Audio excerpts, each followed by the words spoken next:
Hi, sorry about that, everybody. I came to a co-working space so I'd have better internet. So let's get back to where we were. Now, okay.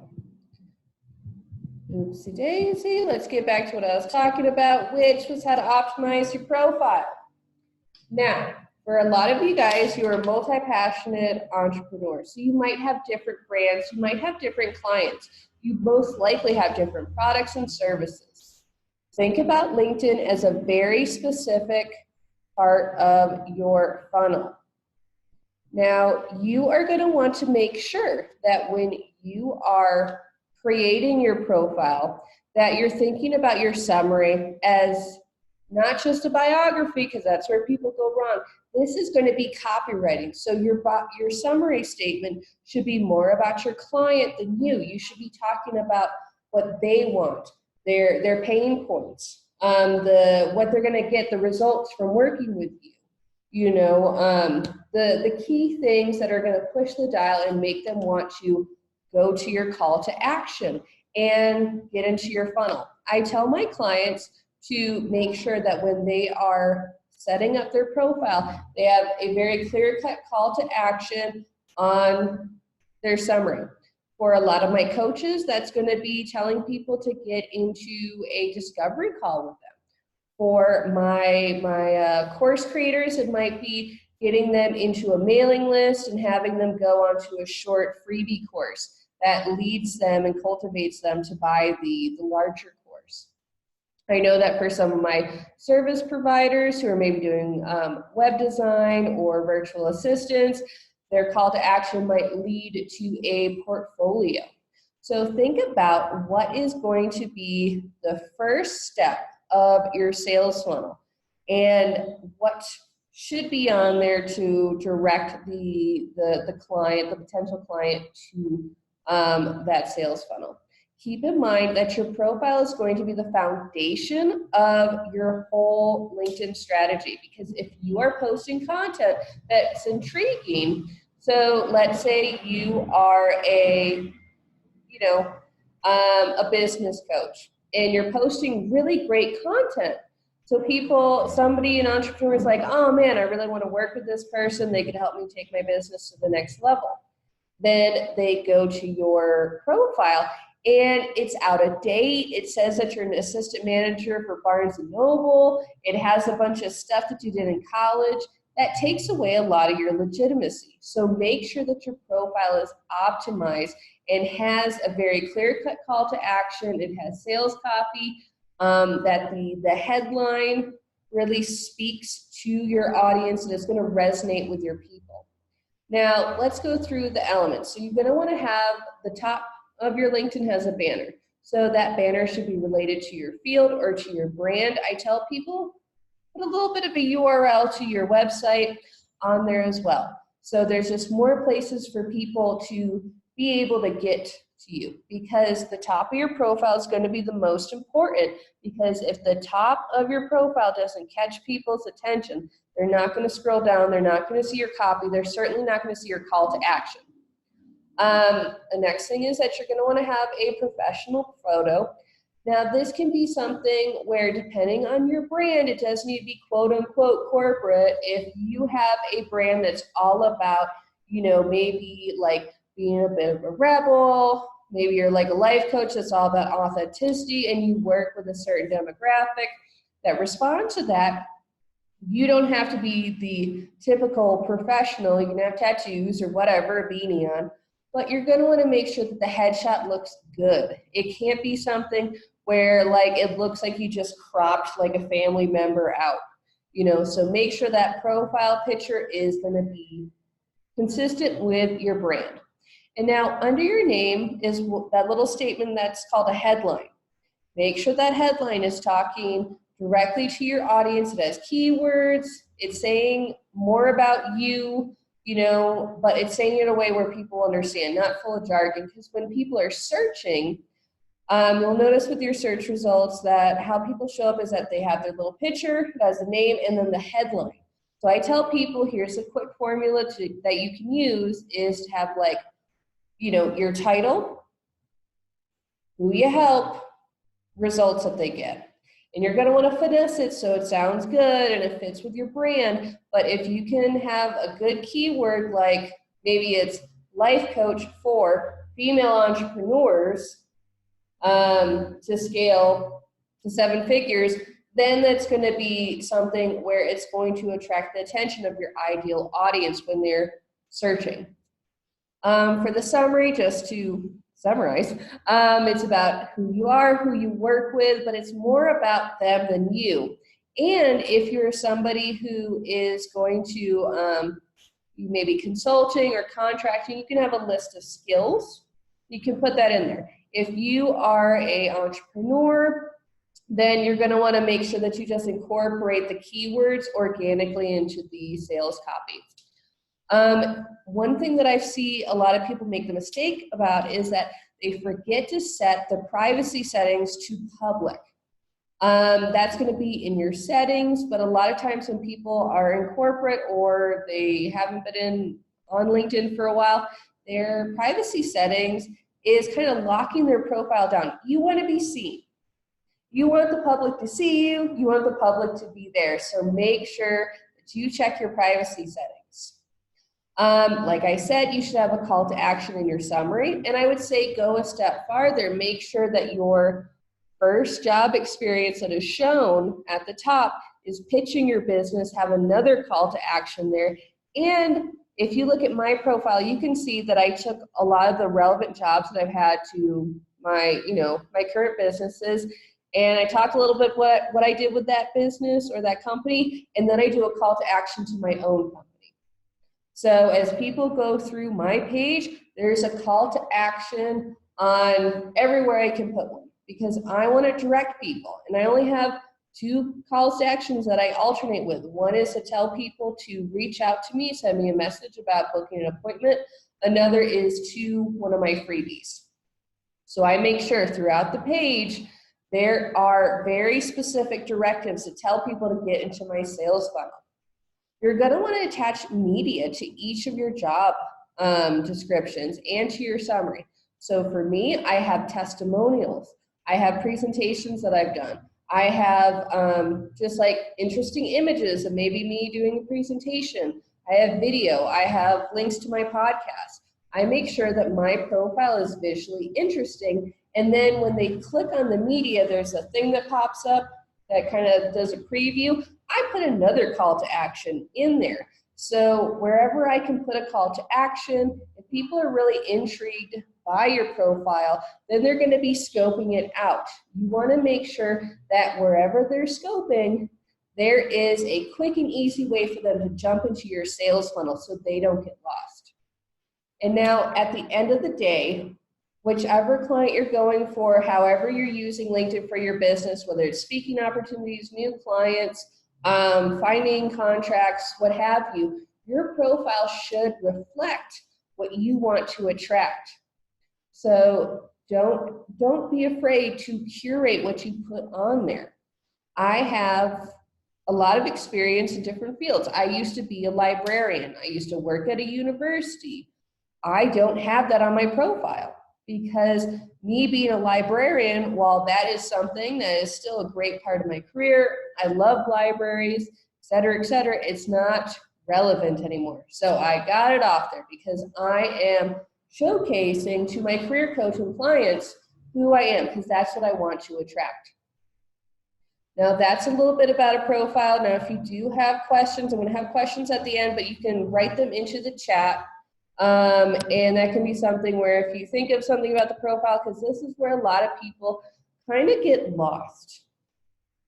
And it's very important. Like I said before, this is the foundation of your entire LinkedIn strategy, because if your profile's not on point, it's going to be real hard to get people to hop on the call with you, to go into your freebie, and to just see you as a thought leader or expert in your industry. Now, let's talk about some ways to sell on LinkedIn. Now, you can kind of utilize a passive LinkedIn funnel where you kind of set up your profile with a lot of good keywords, a lot of calls to action, and you just kind of have that hanging out there and just have, the search engine sending traffic to you. That's something that people can do for if they don't have a lot of time with LinkedIn. I feel like that is one strategy, but if you're actually going to make that work, you're going to have to actually not just have it be passive, you're going to want to keep connecting with people, because the more people that you connect with, the better off you're going to be, because you're going to get more eyes on your profile. Another way to sell on LinkedIn is to do content creation, to warm up leads with direct calls to action on your content. And now on Facebook, there's a lot of people who do these calls to action where they're directing, clients to, to their freebie or whatever. And they'll do these long blog posts, and then they'll put like a PS, and then it's almost like a call to action that's as long as their blog post. You don't need to do that on LinkedIn. LinkedIn is a place where content can be short, sweet. So you can just do a small line that says, if you want to work with me, here you go. And you can have a link to your calendar. Or you can put, hey, get my free 3-day course here, and link to your course link. And that can be something that you can put at the bottom of a lot of your content, or direct links to those freebies or to that calendar or to what have you. Another way to sell on LinkedIn is to do direct one-on-one reach outs via the LinkedIn Messenger to potential clients. There's a lot of strategies for this. I suggest to people to have a good connection message that starts the conversation, that warms people up. If you're just doing a cold pitch and you maybe don't have a connection, or it's something like you're doing like a service like a coach or something, that doesn't always go over very well. If you're more like a vendor of, items, like let's say that you're selling car parts and you're reaching out to like a mechanic or something, that's going to go better.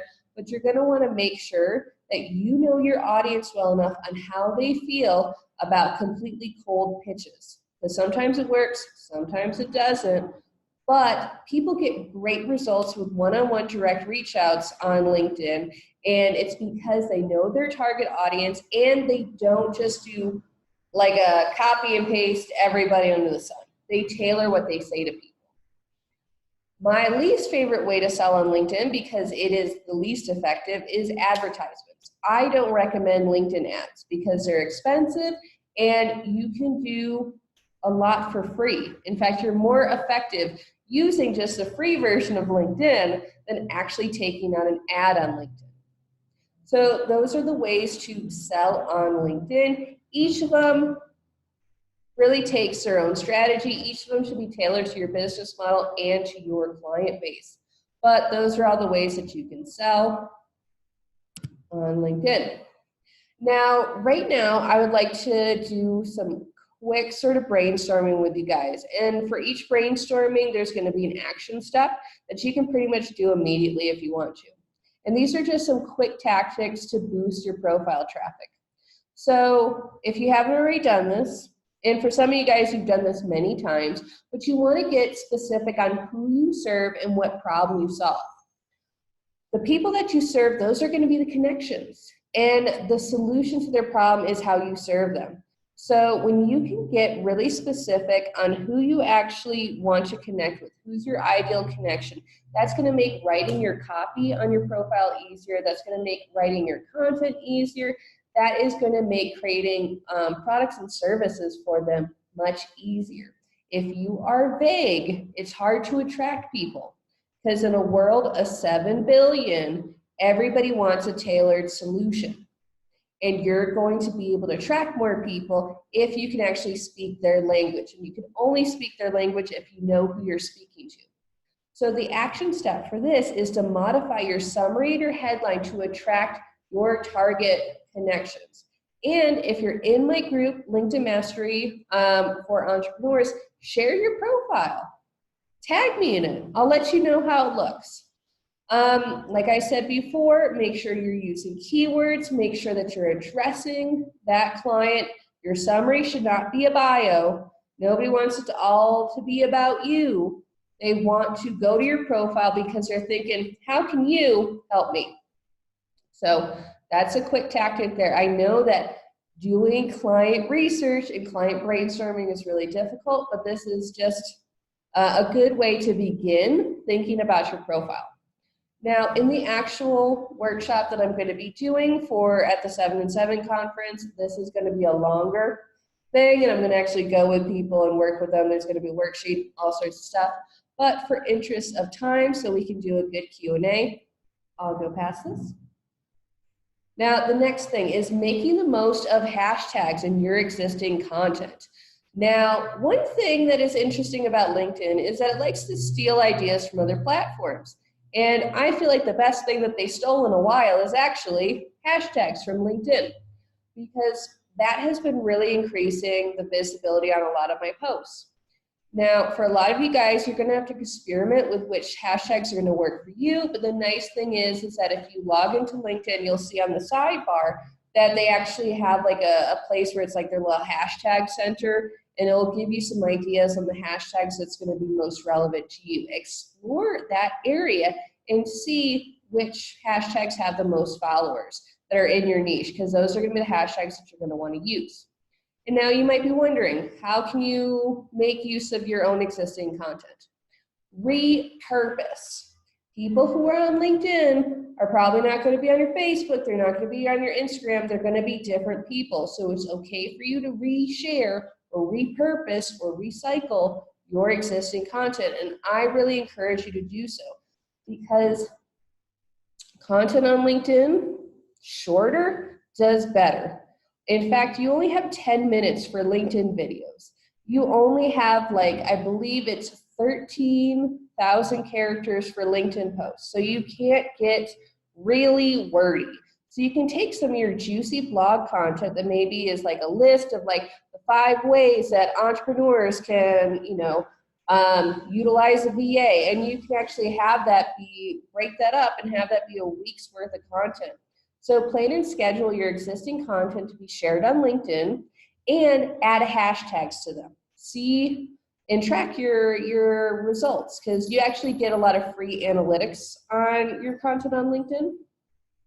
You can do the same thing with videos. So you can, if you have like a long, juicy live stream, you can break it up into 10-minute or 5-minute increments and then just post it every day. You're going to want to repurpose stuff, and don't be afraid to maybe reshare things, because honestly, nobody's going to be watching you that closely that they're going to notice, oh, you shared this podcast episode 4 months ago. No. Most time people are going to be like, awesome, this reminds me that I wanted to listen to that. I had that bookmarked, or they didn't even see it. So think about what you already have that you can repurpose, because the thing is, LinkedIn doesn't need to be a big burden on your time. A lot of people hesitate to go onto new platforms because they are worried that it's going to take over their life.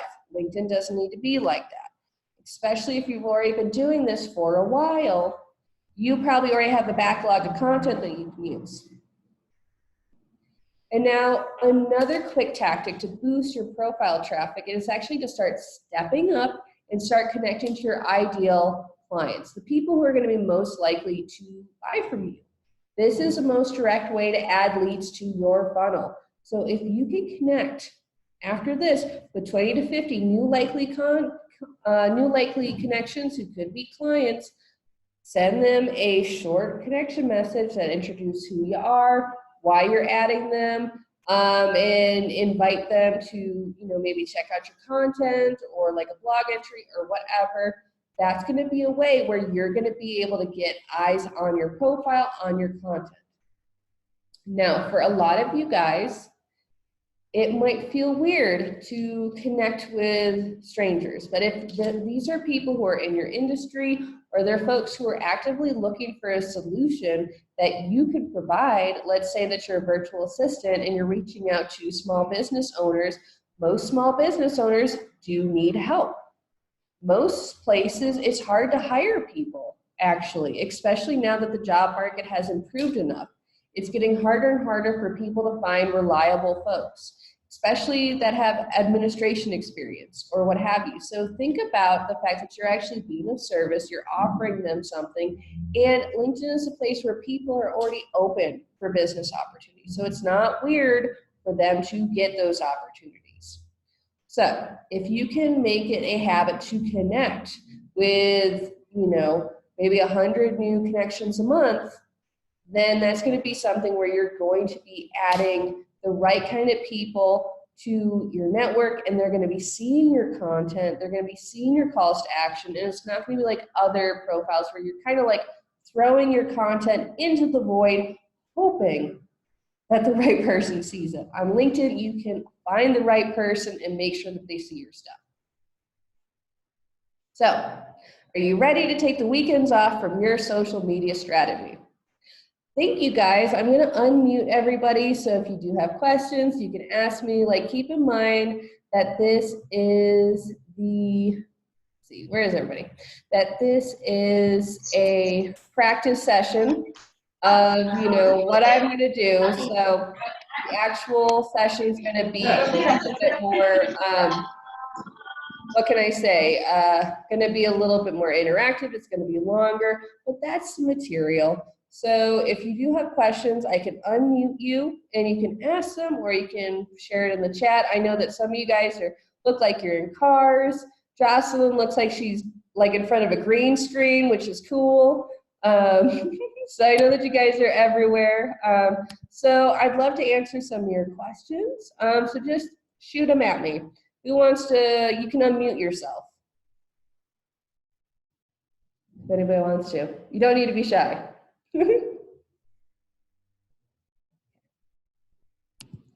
Let's see. Okay. Does anybody want to share, or does everyone, or was I so, clear and concise that nobody has any questions? Okay. I'm getting. Yeah, you can go on if you have a question. I don't know if I have a question yet. Okay. Let me see. Oh. Let's see, somebody posted, okay. Jocelyn says it was very clear. Arthur is asking, is it okay to join groups on LinkedIn? Yes. In fact, there's been some new developments on LinkedIn. Well, at least they say that they're coming. One of the big things that LinkedIn has been emailing me about for a while as a group owner is the fact they've been working on integrating LinkedIn groups into the actual main feed. LinkedIn kind of killed their own groups for a while because they made this they put LinkedIn groups outside of the feed and then nobody went there. Now they're realizing their mistake and they're trying to integrate LinkedIn groups back. For me, the most valuable thing that LinkedIn groups kind of provide right now is that they provide a way for you to find people who are self-declaring interests, who might be outside of your third-degree connections. Because on LinkedIn, you have the first, second, and third-degree connections. You cannot connect with people who are beyond the third degree unless you're in a LinkedIn group for them.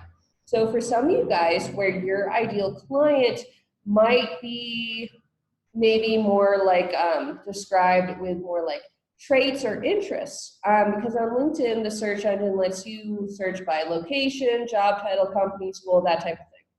So if you're someone who's like a life coach, or you're somebody who maybe is trying to find people who might be interested like in spiritual matters or whatever, you can kind of like use LinkedIn to look for certain groups where they identify.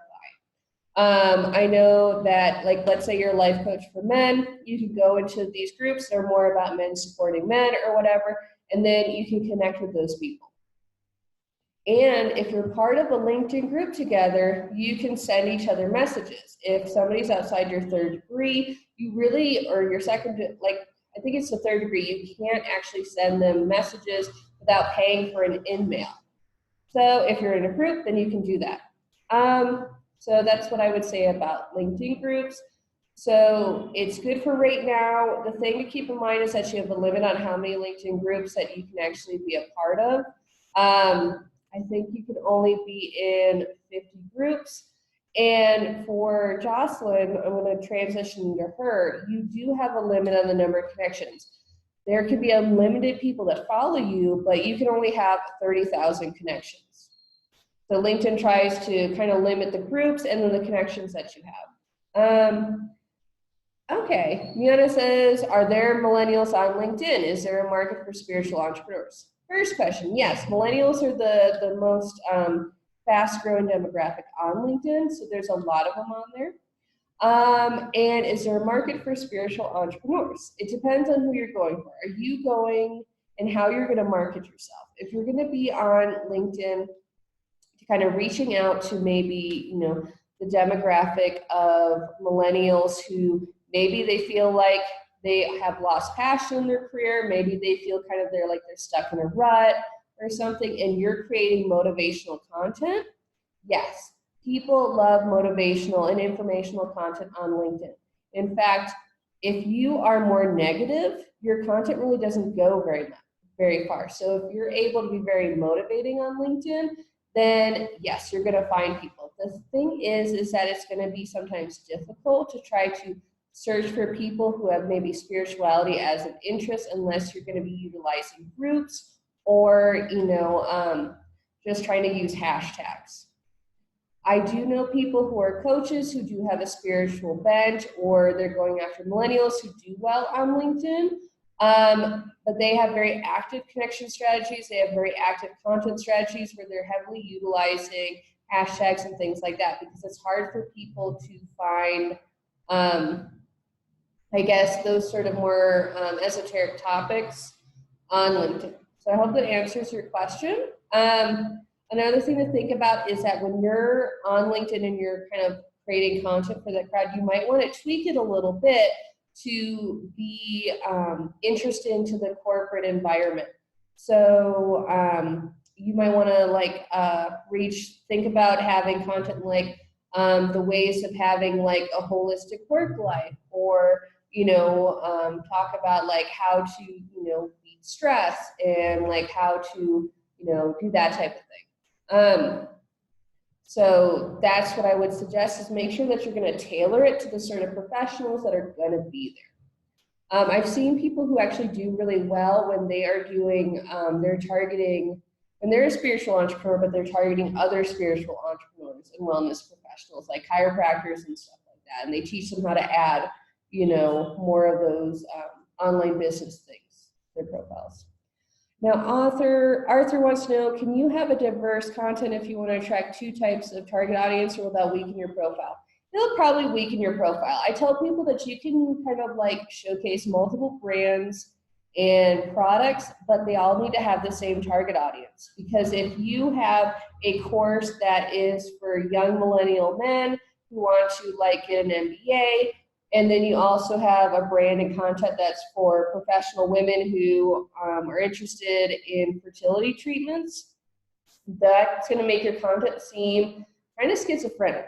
It's not going to be consistent, and it's going to be hard for you to like build up that know, like, and trust factor when you're speaking to two different people. I tell people, if you are going to be on LinkedIn, you should only have one profile, because when you have multiple profiles, it creates kind of like confusion. It's also harder for you to maintain. However, if you're going to have if you have multiple companies, multiple brands, you can have team members who are maybe going to take that demographic. So you could be the person who is targeting young men, and then you could have like your VA be the one who's targeting women or what have you. Just think about exactly who you're going to capture. Like for me, I have multiple brands, very multifaceted. I have a lot of products, but my LinkedIn is exclusively going for and targeting web developers and user experience designers in the tech industry. So I might have products and services that are for entrepreneurs. I might have products and services that, have to do with LGBTQ people and like all sorts of different things that might be in my wheelhouse. I do a lot of stuff with the digital nomad community, but my content and my profile is very much streamlined, because I have my LinkedIn as a very specific part of my funnel. Okay, so Jocelyn have you seen profiles with summary content in 2 languages? You can actually have your LinkedIn profile in multiple languages. So you'll see it when you edit your profile. There'll be a thing where it's like added in another language. So you could have like a profile in German, English, Spanish, what have you. You don't need to have it all on one profile, because if they're gonna, because LinkedIn is worldwide, so if they have their profile settings to German, then it's just gonna see the German profile. Anyway, yeah, that is a good question. So, I've gotten through everybody's questions. Does anybody have any more for me? I know that we're getting towards the top of the hour, and I'd just like to thank you guys again for, you know, helping me practice my presentation. I'm really excited about this. 7 and 7 is such a awesome community to be a part of. I do encourage any of you guys who are interested in the location independent lifestyle or networking with location independent people, or if you're part of the travel industry, to definitely check out this conference. It hasn't even started, but there's been so many meetups and such a great community around it. I've met so many awesome entrepreneurs. It hasn't even started just by going to the pre-conference meetups. So I'm really excited about this, and I'm really grateful that you guys helped me practice. So thank you again, and thank you for all your questions. If you do want the slides, the link is bit.ly/nomadlinkedin. It's going to take you to another sort of page, but I'll get some stuff going on that. But anyway, please let me know if you do have any questions, and I'll see you all in the group, okay? Bye, guys. Thank you. Ciao. I'm going to end this meeting.